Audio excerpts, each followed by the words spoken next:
Welcome back, everybody. So again, this is section 5 for indefinite integrals and the net change theorem. You know, kind of thinking back to sections 5.2 and 5.3, they were all about definite integrals, right? We learned what an integral was in section 5.2, and then in section 5.3, we really learned how to compute them. But so don't lose sight of the end goal. The end goal for an integral is that if we have some curve, I could give you points A and B, and you would be able to find the area under the curve from A to B, right? That is a definite integral. The definite integral is equal to a number, a value, an area, right? So if I say indefinite integral, right, this is the integral of the function fx dx from A to B, right? So today what we're going to be talking about is, well, what if we remove boundaries? What if we say, I want to know, without constraints of A to B, how do I calculate, or what does it mean? What does it imply for the integral of fx dx? Right? That's what we're going to be looking at today, indefinite integrals rather than definite integrals.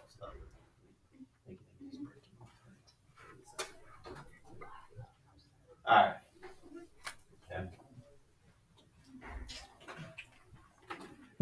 Okay. Indefinite integrals. Let me just show this whole part. Both parts of the fundamental theorem of calculus establish connections between antiderivatives and definite integrals, right? That was FTC 1 and 2. Establishes saying that if you want to evaluate the area under the curve, you can take the antiderivative of B subtracted by the antiderivative of A, right? F of B minus F of A, where F is the antiderivative.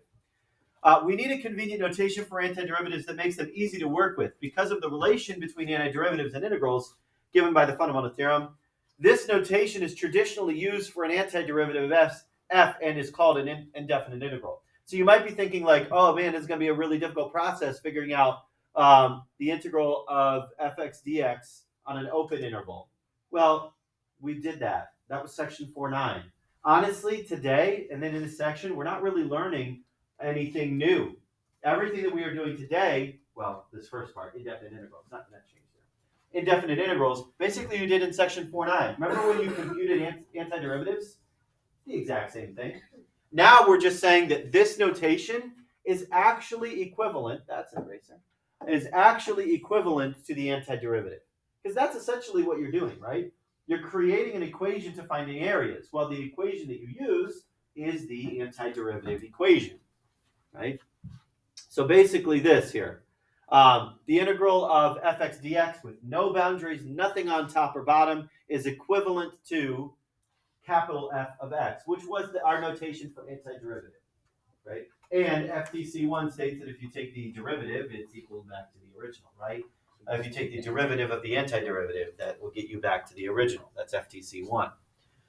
For example, if you wanted to find the integral of x squared dx, okay, the integral of x squared dx, before I had to ask you, write the most general antiderivative of the function x squared. Yeah, we can kind of reduce that and clean that up and just say, find integral x squared dx. Okay. I could have written this notation on your section 4.9 quiz, and you would have just written all of the antiderivatives. Okay. So that would be x to the third over 3 plus c. Yeah, we do have to include the plus c's again because we're creating a general equation, right? We're creating a generalized equation where we don't know a to b. Now, if we went to go run those values, if we went to go and actually define an interval from a to b, that plus c would go away. That plus c would go away because we would subtract it back out again. Okay. So we can regard an indefinite integral as representing an entire family of functions. That plus c, that plus constant is what they're talking about there. You should distinguish carefully between a definite and indefinite integral. And this is going to be extremely important. As soon as I put numbers on the top and the bottom of those integrals, you got to think about what your output is. If I put numbers on the top and the bottom of the integral, the output should be a number, right? If I put the integral from a to b of fx dx, that should equal a single number, right? Some value, some area, right? If I remove the a and the b, my output is no longer a number. My output is an equation that you can use to find area, right? Your output is basically the antiderivative. The connection between them is given part 2, the fundamental theorem of calculus, which is that f of b minus f of a, right? Always distinguish between an indefinite and a definite integral by saying a definite integral is area, think definite area, definite number, finite number, and an indefinite integral is one that is open-ended, one that you don't necessarily know what the actual area is. It's just an open-ended function that you could use to create area. Okay. All right. I put this on here in case you needed a little cheat sheet of integrals. Okay. I have this on there on the notes. If you wanted to print this out for yourself, you can. Honestly, I still like using this, right? This is way back to your derivatives cheat sheet. I still have this in the front table here because I just know that antiderivatives are derivatives backward, right? So if I need to find an antiderivative, I just look for the end result and work my way backward, right? But if you're one of the people that likes to have it printed out for yourself just to have a little cheat sheet for you as you're doing your homework, as you're studying, it might be a great idea to have that out there for you. But we know all of this, right? We know all of these properties. This is just kind of like a summarization of all these properties. For example, like the constant property. You can take a constant and rip it out and put it in front of the fx dx, right? The only difference now, between what we were doing, like why couldn't I give you this before? Because these are all indefinite integrals, right? These are all indefinite integrals. These are all antiderivatives. So I'm just saying these are all, I could have them written as antiderivatives rather than integrals. For example here, just a constant k dx is kx plus c. Add the x to it. If you've got a power rule says you bump it up 1, divide by the power plus c. As long as it's not -1, because if it is -1, it turns into ln, right? Don't forget ln, absolute value of x plus c, back in the antiderivative mode, right? Remember, e to the x is e to the x plus c. B to the x dx is b to the x over ln b plus c. Sine is equal to negative cosine. Cosine is equal to sine. And then we have a bunch of other weird trig stuff too. Again, I'll stick to the more simple trigonometric ones. I'll probably stick to right here, unless it's in the notes or a homework problem. And then, since you have this available to you, you can use it. But like for example here, example 1, find the general indefinite integral.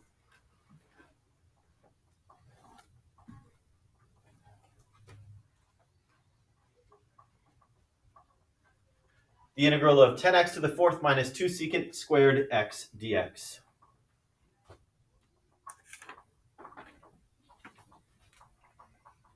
Now remember, for integrals, you can break them apart and treat them as separate pieces and then evaluate them if you'd like to, and that's what we're going to do here. I'm going to find the integral of 10x to the 4th minus, what's wrong? Were you talking to me? No, I just didn't realize I was speaking that loud. You were. Secant squared x.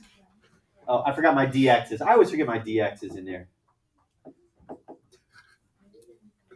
Now notice what I did there. I broke them apart as well as putting the 2 out front, because I hope you might recognize that secant squared is an integral. But let's take the first part here. Bump it up.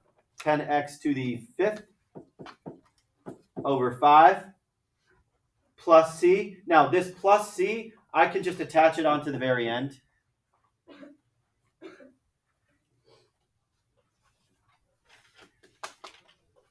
And now this minus 2 secant squared x. Okay, do you see secant squared? What is the integral of secant squared? Tangent. Yeah, tangent. That's a tangent. So minus 2 tangent x plus c. And then we just reduce it. 10x to the 5th over 5 is 2. So 2x to the 5th minus 2 tangent x plus c. 2x to the minus 2 tangent x plus c. Good. Okay. So honestly, like I could have done that in section 4.9, right? But the only difference now is the notation. And notice again, nothing here or here. So this is an indefinite integral. Notice that the output of this problem, the output of an indefinite integral is a function. A function that will allow you to run FTC2 if you define where you want your actual area to be. You say from 1 to 2, okay, easy. Take this, f of 2 minus f of 1, done. You say from 0 to 10, okay, take f of 10 minus f of 0, done. Let's do another one.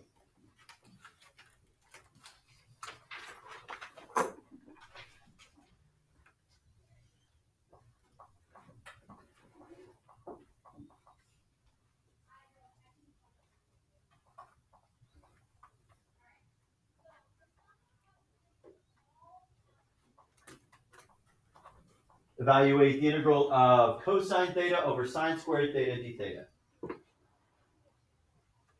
Let's try to reduce down because do we know like any sort of like quotient D rule type thing? No, we don't. So maybe we try to reduce that down. Let's take cosine theta over sine squared theta and break it apart. Let's say, because we know cosine over sine, that should stick out in our heads. Cosine over sine is something special. So let's take the sine out of the denominator and say 1 over sine theta, which is something in and of itself, times cosine theta over sine theta. Okay, what is 1 over sine theta? What is 1 over sine? Cosecant. So it's cosecant theta. I'm not taking any antiderivatives right now, right? All I'm doing is just manipulating the original function. And what is cosine over sine? Cotangent. Sine over cosine was tangent, so cosine over sine is cotangent. So this can be rewritten as the integral of cosecant theta, cotangent theta. Cosecant, cotangent. Let's take a look. Anything cosecant, cotangent? What is it? Yeah. Negative cosecant. See, look here. Cosecant, cotangent is negative cosecant. Negative cosecant. That was right here. Negative cosecant. Oh, I forgot my d theta again. Negative cosecant theta plus c.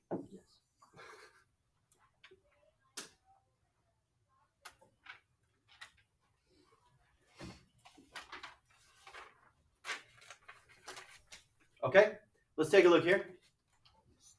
Now, this problem could have been on your quiz, right? This problem could have been on your quiz on Friday. But here's what we're going to do first off. What I'm going to do here is I'm going to ignore the definite parts about the integral. And I'm going to run an indefinite integral, and then we're going to attach the finite parts to it, the definite parts to it. So let's evaluate the indefinite part, then throw it back to Friday and evaluate the number. Because, think about the difference here. The difference between this, the answer to this, where I have the numbers on, like what's the output of this? The output of this should be a number, right? A finite area. What's the output of this? An equation to find the area once we define our endpoints. All right, so let's do it. Let's find the antiderivative. Okay, this is an easy antiderivative. X to the 4th over 4 minus 6x squared over 2 plus c. So that is x to the 4th over 4 minus 3x squared plus c. That would be the solution to the first part of this problem. That's the solution to the indefinite integral. That is the integral of x to the third minus 6x dx. Okay, so now let's put back on the endpoints. Let's say, well, okay, so in this case, from 3 to 0 of x to the third minus 6x dx, that's going to be the antiderivative plugged in, basically this, x to the fourth over 4 minus 3x squared plus c from 0 to 3. And really, I don't even need that plus c. That plus c can go away now. Let's run that value. 3 to the fourth over 4 minus 3 times 3 squared. The plus c is going to go away. Minus, but when I plug in 0 here, 0 to the fourth over 4 minus 3 times 0 squared, that's just going to cancel. Or this is going to become 0, right? It's always nice when we start at 0. Let's go ahead and plug that in. 3 to the fourth is 81 divided by 4 is 20 1/4. Minus 3 times 9, so 27. And that would be minus 0. So negative 6 3/4, negative 6.75. Yeah. What is the point then in putting plus c if it's just useless? Because c technically could be anything if it's an indefinite integral. You could put plus 5, right? Plus 10, plus a million if you wanted to, right? Because the constant will go when you go to find the true area. This is technically just a general antiderivative. Yeah. It's a function that if you take the derivative of this, it'll get you that. Let's do that again. Just two more complicated equations.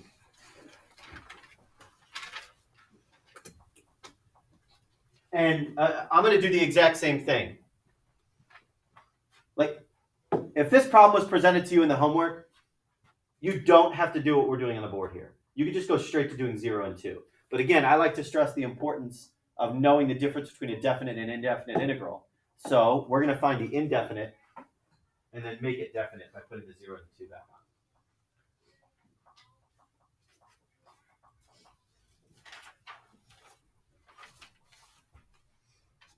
All right. I've kind of got two different pieces to this. I know there's three, but really two. I see this polynomial-ish looking thing, and then this weird thing. All right, let's evaluate the antiderivative of 2x to the third minus 6x. Right. So that would be 2x to the fourth over 4 minus 6x squared over 2. Right. And then we got this plus c. I know that plus c is going to sit out there in the end. Now, this piece in here could be rewritten as 3 integral 1 over x squared plus 1.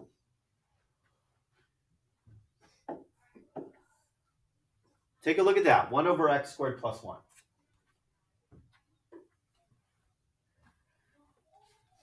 What is that?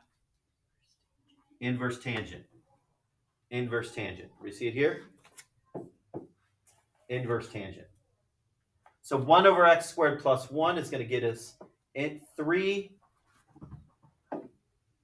plus 3 inverse tangent of x. I don't mean parenthesis there, but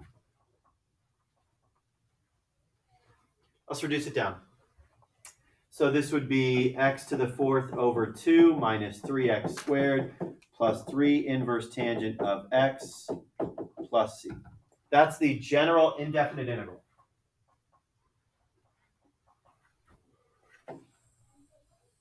Okay, so now let's put the definite pieces back on. Let's say, okay, what if I want to calculate that from 0 to 2? Well, now I can just go in and say, if I want from 0 to 2 of that function, 2x to the third minus 6x plus 3 over x squared plus 1 dx. Well, that's just plug in 2 minus plug in 0.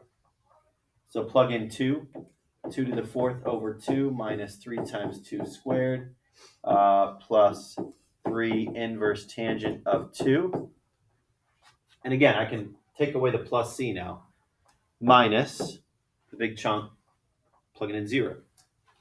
Well, that would be 0 to the 4th over 2, which is 0, minus 3 times 0 squared, plus 3 times inverse tangent, sorry for my poor handwriting, of 0. Sorry, it's getting cut off on the TV, I bet. Let's run that value. Let's see what we get here. Got 2 to the 4th divided by 2, so 2 to the 3rd essentially, right? 8. Minus 3 times 2 squared, which is 4, plus 3 inverse tangent of 2. Okay. Negative 0.68. Negative 0.68.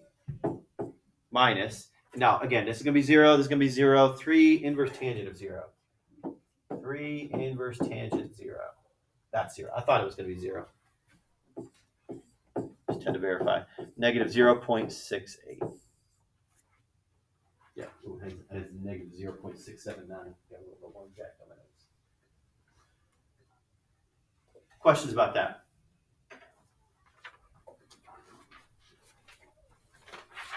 All right, let's do one more of these. I think one more. Yeah, let's do one more of these.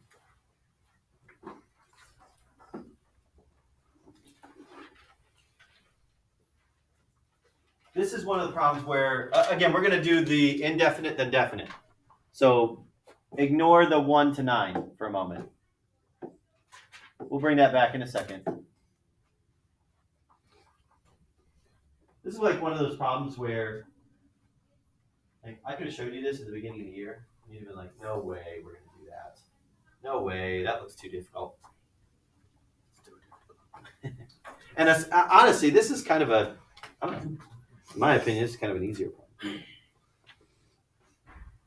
All right, but the best route to take is to try to make it look polynomial, right? Try to make it look polynomial. Like, for example, I'm going to reduce this as much as possible and then take the integral.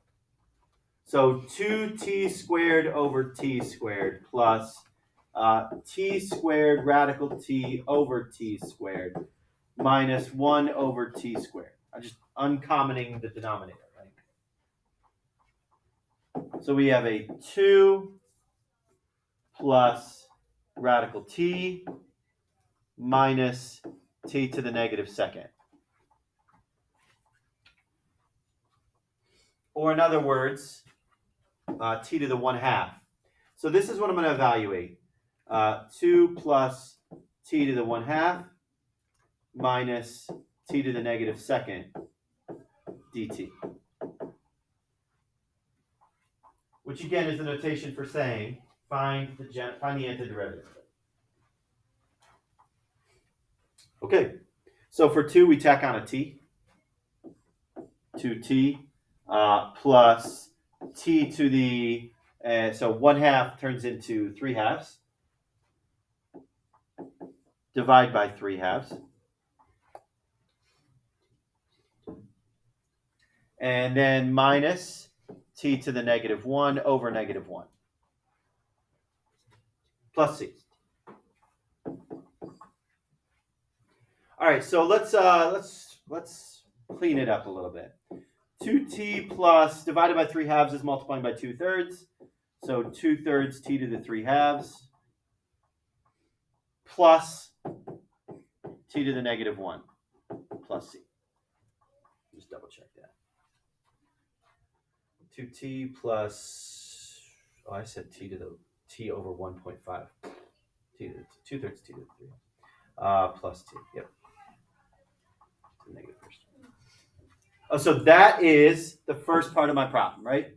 That's the general indefinite integral. So now what we're going to do is we're going to tack on, we're going to say, okay, from 1 to 9. From 1 to 9. Let's evaluate this thing from 1 to 9. Okay. I'm just going to call this ft/dt because I'm too lazy. I don't want to write down that whole thing. Okay, so that's going to be 2 times 9 plus 2/3 of 9 to the 3/2 plus 9 to the negative first minus, plug in 1. 2 times 1 is 2 plus 1 to the 3/2 power is just 1. So 2/3 plus 1 to the negative first is still just 1.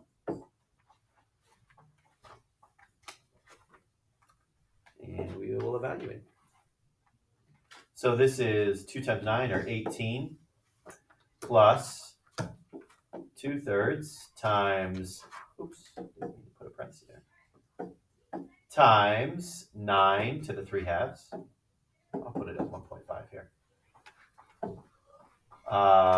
Plus 9 to the negative first is 1/9. So it looks like I've got 36.1, repeating, minus, and then we got 2 plus 2/3 plus 1, which gives me 3.67. 3.6 repeating. So we say 36.1, we'll say 36.11 minus 3.67, and I get 32.44. Yeah.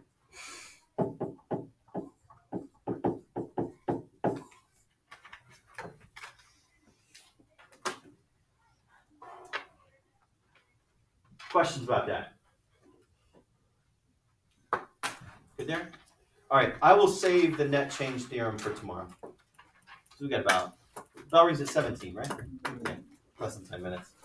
Might as well not get into it yet.